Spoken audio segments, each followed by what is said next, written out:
ಪ್ರಕೃತಿಯು ಬರೆದ ಕವನವಿದು, ಮಮತೆಯ ಸೊಗಸಿನ ಪಲ್ಲವಿಯು, ಸುಂದರ ಸ್ನೇಹವಿದು.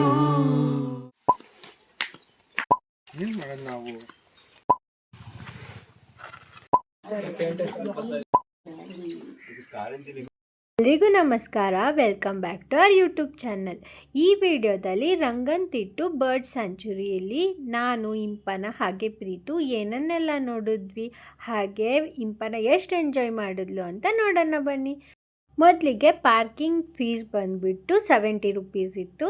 ಹಾಗೆ ಇಲ್ಲಿ ಎಂಟ್ರಿ ಫೀಸು ಒಬ್ಬರಿಗೆ 200 ರೂಪೀಸ್. ನಂದು ಪ್ರೀತುದು ಸೇರಿ ಒಟ್ಟು 400. 200 ಏನಕ್ಕೆ ಅಂದರೆ 100 ಅಲ್ಲಿರೋ ಬರ್ಡ್ಸ್ ಹಾಗೆ ಕೆಲವೊಂದು ಪ್ಲೇಸಸ್ ನೋಡೋಕ್ಕೆ, ಇನ್ನು 100 ರೂಪೀಸ್ ಅಲ್ಲಿ ಬೋಟಿಂಗ್ ಚಾರ್ಜಸ್ಸು. ಈಗ ನೀವೇ ನೋಡ್ತಿದ್ದೀರಾ, ಇದು ಬರ್ಡ್ಸ್ನ ದೂರದಲ್ಲಿರೋದನ್ನು ನೋಡೋದಕ್ಕೆ. ನಾನು ಕೂಡ ಇಲ್ಲಿ ಹತ್ತಿ ಬರ್ಡ್ಸು ದೂರದಲ್ಲಿರೋದು ಕಾಣುತ್ತಾ ಅಂತ ನೋಡಿದೆ, ಬಟ್ ಅಷ್ಟಾಗಿ ಕಾಣಲಿಲ್ಲ. ನೆಕ್ಸ್ಟ್ ಟೈಮ್ ನೀವೇನಾದರೂ ಬರೋಂಗಿದ್ರೆ ಬೈನಾಕ್ಯುಲರ್ ತೊಗೊಬನ್ನಿರಿ. ಸೊ ನಿಮಗೆ ಹತ್ತಿರದಿಂದ ಬೈನಾಕ್ಯುಲರಲ್ಲಿ ಕಾಣುತ್ತೆ. ಇಲ್ಲಿ ನಿಂತ್ಕೊಂಡು ಸುತ್ತ ನೋಡಿದ್ರು ಗ್ರೀನರಿ ಜೊತೆಗೆ ನಮ್ಮ ಕಾವೇರಮ್ಮ ಅರ್ಧ ಬರ್ತಿರೋದನ್ನೇ ನೋಡ್ಬೋದು. ನಾನು ಈ ಸ್ಪಾಟಲ್ಲಿ ನಿಂತ್ಕೊಂಡೆಲ್ಲ ನೋಡಿ ನಿಧಾನ ಕೆಳಗಿಳ್ದು ಬಂದಮೇಲೆ ಮಕ್ಕಳಿಗೆ ಅಂತ ಅಲ್ಲಿ ಪ್ಲೇ ಏರಿಯಾ ಕೂಡ ಇತ್ತು. ಪಾಪುಗೆ ಅಲ್ಲಿ ಆಟ ಆಡಿಸಿದ್ರೆ ಖುಷಿ ಆಗುತ್ತೆ ಅಂತ ನಾವು ಪ್ಲೇ ಏರಿಯಾನ ನೋಡೋಕೆ ಹೋದ್ರಿ. ನೀವು ನೋಡ್ತಿರ್ಬೋದು ಸುತ್ತಲೂ ಎಷ್ಟು ಗ್ರೀನರಿ, ಎಷ್ಟು ಮರ ಇದೆ. ಅವ್ರು ಹೇಳಿದ ಪ್ರಕಾರ ನಮಗೆ ಬೆಸ್ಟ್ ಟೈಮ್ ಬರ್ಡ್ಸ್ನ ಎಲ್ಲ ನೋಡೋದಕ್ಕೆ ಸಿಗೋದು ಅಂದರೆ ಜಾನಿಂದ ಮೇ ಅಂತ. ಸೊ ನೀವು ರಂಗನತಿಟ್ಟಿಗೆ ಬರಬೇಕು ಅಂದರೆ ಮಿಸ್ ಮಾಡ್ದಿರೆ ಜಾನಿಂದ ಮೇ ಒಳಗೆ ಬನ್ನಿ. ನಾವು ಹೋಗಿದ್ದು ನವಂಬರ್ ಟೈಮಲ್ಲಿ ಅಷ್ಟಾಗಿ ಬರ್ಡ್ಸು ಬಂದಿರಲಿಲ್ಲ. ಜಾನಿಂದ ಮೇಗೆ ವಲಸೆ ಬರೋ ಪಕ್ಷಿಗಳು ತುಂಬಾ ನೋಡ್ಬೋದು ಅಂತ ಹೇಳಿದ್ರು. ಇಲ್ಲಿ ಇಂಪನಗೆ ಫುಲ್ಲು ಖುಷಿ, ಯಾಕಂದರೆ ಜೋಕಾಲಿ.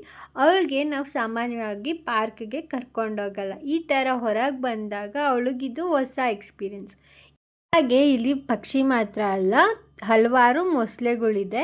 ಫಸ್ಟು ನಾವು ಬಂದಿದ್ದ ಸ್ಪಾಟಲ್ಲಿ ನಿಂತ್ಕೊಂಡು ನದೀಲಿ ಮೊಸಳೆ ನೋಡಿದ ತಕ್ಷಣ ನಾನು ಫಸ್ಟು ತೊಗೊಂಡಿದ್ದ ವೀಡಿಯೋನೇ ಇದು. ಅದಾದ ನಂತರ ನಾವೆಲ್ಲನೂ ಎಕ್ಸ್ಪ್ಲೋರ್ ಮಾಡೋಕ್ಕೆ ಹೋಗಿದ್ದು. ವೀಕ್ ಡೇಸ್ ಆಗಿದ್ದರಿಂದ ಜನ ತುಂಬಾ ಕಮ್ಮಿ ಇದ್ದರು. ವೀಕೆಂಡ್ಸಲ್ಲಿ ಜನ ಜಾಸ್ತಿ ಇರ್ತಾರಂತೆ. ಈವನ್ ಬೋಟಿಂಗಿಗೂ ಕೂಡ ಕ್ಯೂ ನಿಂತ್ಕೊಂಡು ಇಲ್ಲಿ ಇರ್ತಾರೆ ಅಂತ ಅಲ್ಲಿರೋ ಗಾರ್ಡ್ಸ್ ಹೇಳ್ತಾಯಿದ್ರು. ನದಿ ಹಾಗೆ ನ್ಯಾಚುರಲ್ ಆಗಿರೋ ಆ ಐಲ್ಯಾಂಡ್ಸು ಅವೆಲ್ಲ ನೋಡಿ ತುಂಬಾ ಖುಷಿ ಆಗ್ತಿತ್ತು. ಫಸ್ಟ್ ವಿಸಿಟ್ ಆಗಿತ್ತು ನಂದು ಪ್ರೀತುದು ಹಾಗೆ ಪಾಪುದು ಕೂಡ. ಇಲ್ಲಿ ನನಗೆ ತುಂಬಾ ಇಷ್ಟ ಆಗಿದ್ದೇನು ಅಂದರೆ ಎಲ್ಲ ಕಡೆನೂ ಸೈನ್ ಬೋರ್ಡ್ ಬರೆದಿದ್ರು, ಇನ್ಕ್ಲೂಡಿಂಗ್ ವಾಶ್ರೂಮ್ಗೂ ಕೂಡ. ನಾವು ಯಾರನ್ನೂ ಏನೂ ಕೇಳೋ ಅವಶ್ಯಕತೆ ಇರಲಿಲ್ಲ. ಎಲ್ಲನೂ ನೋಡಿಬಿಟ್ಟು ನಾವು ಲಾಸ್ಟಲ್ಲಿ ಬೋಟಿಂಗ್ ಹೋದ್ರಿ. ಯಾಕಂದರೆ ಮತ್ತೆ ಮಧ್ಯದಲ್ಲಿ ನಾವು ಯಾವುದೇ ಪ್ಲೇಸ್ ಮಿಸ್ ಮಾಡಿಕೊಂಡೇ ಇರಲಿ ಅಂತ. ನೀವು ನೋಡ್ತಿರ್ಬೋದು ಎಷ್ಟೊಂದು ಬೋಟ್ಸ್ ಇದೆ. ಎಲ್ಲನೂ ವೀಕೆಂಡ್ಸಲ್ಲಿ ಯೂಸ್ ಮಾಡ್ತಾರಂತೆ, ಅಷ್ಟು ಜನ ಬರ್ತಾರಂತೆ ಇಲ್ಲಿ. ನಾವು ಹೋಗಿದ್ದು ವೀಕ್ ಡೇಸ್ ಇರೋದ್ರಿಂದ ಜನ ಸ್ವಲ್ಪ ಕಮ್ಮಿ ಇದ್ದರು. ನೋಡಿ ನಮ್ಮ ಬೋಟಿಂಗ್ ಜರ್ನಿ ಈಗ ಸ್ಟಾರ್ಟ್ ಆಯಿತು. ಇಲ್ಲಂತೂ ತುಂಬಾ ವಿಶೇಷವಾಗಿತ್ತು. ಯಾಕೆ ಅಂತೀರಾ, ಎಲ್ಲ ಕಡೆ ಬೋಟಿಂಗ್ ಹೋಗಬೇಕು ಅಂದರೆ ಎಲ್ಲರೂ ಮೋಟ್ರ್ ಫಿಕ್ಸ್ ಮಾಡಿರ್ತಾರೆ, ಬಟ್ ಇಲ್ಲಿ ಎಲ್ಲನೂ ಮ್ಯಾನ್ಯುವಲ್ ಇತ್ತು. ಯಾಕೆ ಅಂತ ನಾನು ಅವ್ರನ್ನ ಕೇಳಿದಾಗ, ಮೋಟರ್ ಫಿಕ್ಸ್ ಮಾಡಿದ್ರೆ ವಾಟರ್ ಪೊಲ್ಯೂಷನ್ ಕೂಡ ಆಗುತ್ತೆ, ವಾಟರ್ ಸ್ಪೀಸಿಗೆ ತೊಂದರೆ ಕೂಡ ಆಗುತ್ತೆ ಅಂದ್ಬಿಟ್ಟು ನಾವಿಲ್ಲಿ ಮ್ಯಾನ್ಯುವಲ್ಲೇ ಯೂಸ್ ಮಾಡೋದು ಅಂತ. ಅದು ನನಗೆ ತುಂಬಾ ಇಷ್ಟ ಆಯಿತು. ಈ ಮೊಸಳೆಗಳು ಬಂದು ಸೆಮಿ ಆಕ್ವೆಟಿಕ್, ಅಂದರೆ ಭೂಮಿ ಮೇಲೂ ಇರುತ್ತೆ ಹಾಗೆ ನೀರಲ್ಲೂ ಸಹ ಇರುತ್ತೆ. ನೋಡಿ ನಾವು ಬರ್ತಿದ್ದಂಗೆ ಈ ಮೊಸಳೆ ಬಾಯಿ ತೆಗೆದು ಹೇಗೆ ಪೋಸ್ ಮಾಡ್ತಿದ್ದೆ ಅಂತ ಪೋಸ್ ಮಾಡಿದ್ದಕ್ಕೆ ಎಲ್ಲರೂ ಅದ್ರ ಫೋಟೋ ವೀಡಿಯೋಸ್ ಕೂಡ ತಗೊಂಡ್ರು. ನಾವು ಇಲ್ಲಿ ಕ್ರೊಕೊಡೈಲ್ ಮರಿಗಳು ಕೂಡ ನೋಡಿದ್ವಿ. ಹಾಗೆ ಸ್ಪೆಷಲಾಗಿ ವಾಟರ್ ಹೆನ್ ಅಂತ ಇತ್ತು, ಅಂದರೆ ನೀರು ಕೋಳಿ ಅಂತ ಕೂಡ ನೋಡಿದ್ವಿ. ಇಲ್ಲಿ ಬರೀ ಒಂದೆರಡು ಜಾತಿ ಪಕ್ಷಿ ಬರಲ್ವಂತೆ, ಹಲವಾರು ಜಾತಿಗಳ ಪಕ್ಷಿ ವಲಸೆ ಬರುತ್ತಂತೆ. ಅದು ಜನವರಿಯಿಂದ ಮೇಗೆ. ಇಲ್ಲಿ ನೀವೇನು ನೋಡ್ತಿದ್ದೀರಾ, ಆ ಪುಟಾಣಿ ಪಕ್ಷಿ ಹೆಸರು ಬಂದು ವೈಟ್ ಬ್ರೌಡ್ ವಾಕ್ಟೇಲ್ ಅಂತ ಆ ಪಕ್ಷಿ ಹೆಸರು. ಇಲ್ಲಿ ಬಂದವ್ರಿಗೆ ಎಲ್ರಿಗೂ ಲೈಫ್ ಜಾಕೆಟ್ ಕೊಟ್ಟಿರ್ತಾರೆ. ವಿತೌಟ್ ಲೈಫ್ ಜಾಕೆಟ್ ಯಾರಿಗೂ ಬೋಟ್ ಹತ್ತಕ್ಕೆ ಅಲ್ಲಿ ಬಿಡಲ್ಲ. ಈ ವಿಷಯ ನಂಗೆ ತುಂಬಾ ಇಷ್ಟ ಆಯಿತು. ಇದೆಷ್ಟು ಬಂದ್ಬಿಟ್ಟು ಗ್ರೇಟ್ ವೈಟ್ ಪೆಲಿಕ್ಯಾನ್ ಅಂತ.